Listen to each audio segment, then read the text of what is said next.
Hey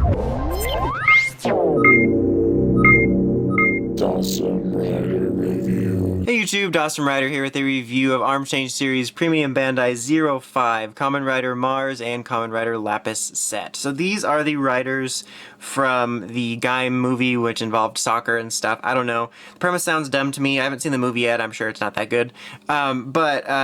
Regardless of that, I really like these two designs, even if they end up coming from a crappy movie. Really cool. I always talked about how, from the beginning of Gaim, how I was surprised there wasn't an apple rider, considering it's like the mascot of all fruit. And then so they did two of them, so that's pretty cool. Quick look at the packaging, which is how we usually start these amazing reviews of packaging. But yeah, pretty typical from what we've seen in the one other dual pack. But you get a picture of the figures on the front, which is cool. Pretty cool side art here of the two right there, and some sort of combinations you can see. This one right here is like one of my favorites. Is I might show this near the end of the review. Is putting Mars' arms on Baron and putting banana arms on him. It looks really cool. But yeah, those are some combinations there. And then on the back it shows the two fighting, and then on the bottom we get an in-suit shot. So yeah, that's pretty much it. I guess we'll start here with Mars. So the articulation for these guys is going to be this exact same, so I'm just going to show the base articulation on him, and nose his is the same. Nose him? Sounded really weird. But yeah, pretty much typical. If you've seen any of the arm change figure reviews, you know the articulation already. But in case this is your first one, you got a hinge joint here, swiveling, single elbow joint, single elbow joint, swiveling here.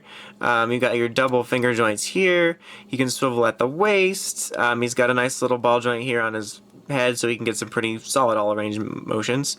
You got a nice hinge joint here, so you get a pretty decent range of movement in the legs as well. The swiveling, the single knee joint here, and the little ball joint. Pretty much a cross between Figure Arts and Power Rangers 5-inch figures. It's like right in between those two in terms of Figure Arts class. On their own, they're obviously pretty basic without the armor on them, but they still look pretty cool. He's got a really cool looking design. He just looks like he's a knight that's taken his armor off, which I guess is kind of true. And then he obviously comes with his arms right here, and then his two weapons, which are a sword and shield, which is pretty cool. They're not like the most spectacular painted things, but hey, at least they're painted. They're not just a solid color.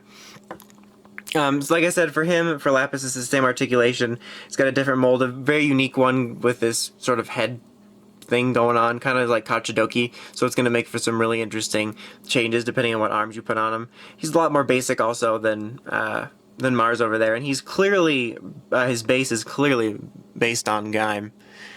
He's got his arms as well, and his weapon. So yeah, now let's go ahead and put the arms on. So we'll start with Mars. It's pretty simple. They're essentially the exact same mold in terms of their arms. I think there's a very, very slight difference, other than the color, obviously. But yeah, it's pretty easy. Just pull these down. They become the shoulders. This will become the front piece. This will be the back. And then obviously now we have the headpiece on, which goes in there. It's separate when you get it and you attach it in there, but you probably knew that. We'll give him his shield and sword.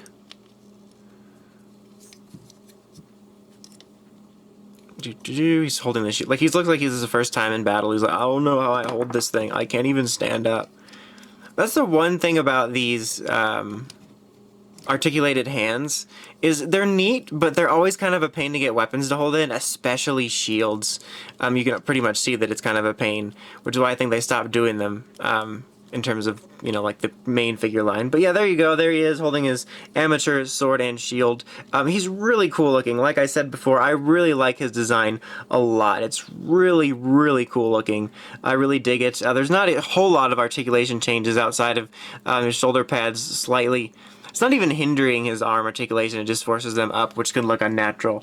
But otherwise, like I said, I think this is a really cool looking design. I really like the design of his arms a lot. Very, very cool. Alright, so now his are pretty easy as well. You just kind of have to watch out for his giant headpiece. Just try to get it in between there. See, damn it. There we go. And snap it all on, and then fold it down. Shoulders here. This will snap out. There we go. Chest piece there. If this lets go of the helmet there. Boom, there you got his arms on. And then, I said that really weird, his arms on. And let's give him his weapon, and pretty cool. I really do like both of these guys' designs, but I don't like his quite as much as Mars. I think Mars has a lot cooler of a design. But this guy's is still pretty cool, and it's definitely unique. I think it'll, I think in particular with like the headpiece, it'll make for some interesting arms change like combinations depending on what you do. But still pretty cool. Like I said, he's pretty clearly based on Gaim in terms of the base mold of him and everything. But yeah. Still a pretty cool design, in my opinion, not quite as cool as Mars, but still pretty cool. And we're going to, just to save time, I'm going to cut away real quick and just show you swapping him with Baron because of how cool it looks, so let me just go to that quick. Alright, so here we have their swap, which I think looks pretty damn cool. You already pretty much saw Baron's version on the side of the packaging there, which I still think looks really cool. But then here we have Mars here with Banana Arms, which I think looks really awesome. I think because Banana Arms has the black and gold color scheme, it just kind of blends in seamlessly. It looks really cool. I think these almost look better than their regular versions.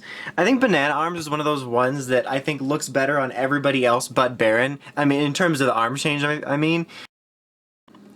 This one in particular I think looks really cool. I mentioned in, I believe it was the Marka and Sigurd review, that some of the arms like Banana or Cherry or Peach have a lot larger like shoulder pieces and stuff that look kind of funny on the arms change because, you know, they look smaller on the show. But then when you put them on other figures, they end up looking more right. And I think this is the case here where the Banana shoulder pads are definitely larger than they are on the show. But I don't notice it quite as much on Mars, mainly because, you know, we don't see that in the show. So here it just looks right.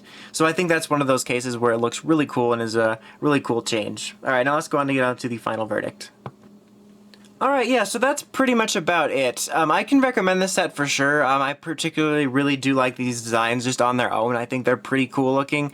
And I think even though, you know, both of their base arms are the same, I think they make for some really cool looking combinations. So yeah, I can definitely recommend this set. I think there's some really nice figures just on their own. They look good and they'll make some really cool combinations. But anyway, that's about it. Until next time, make sure you check out the Crazy Podcast at writersrangersrambles.com. And of course, don't forget to like, comment, and subscribe. Until next time, it's Dawson Rider signing out.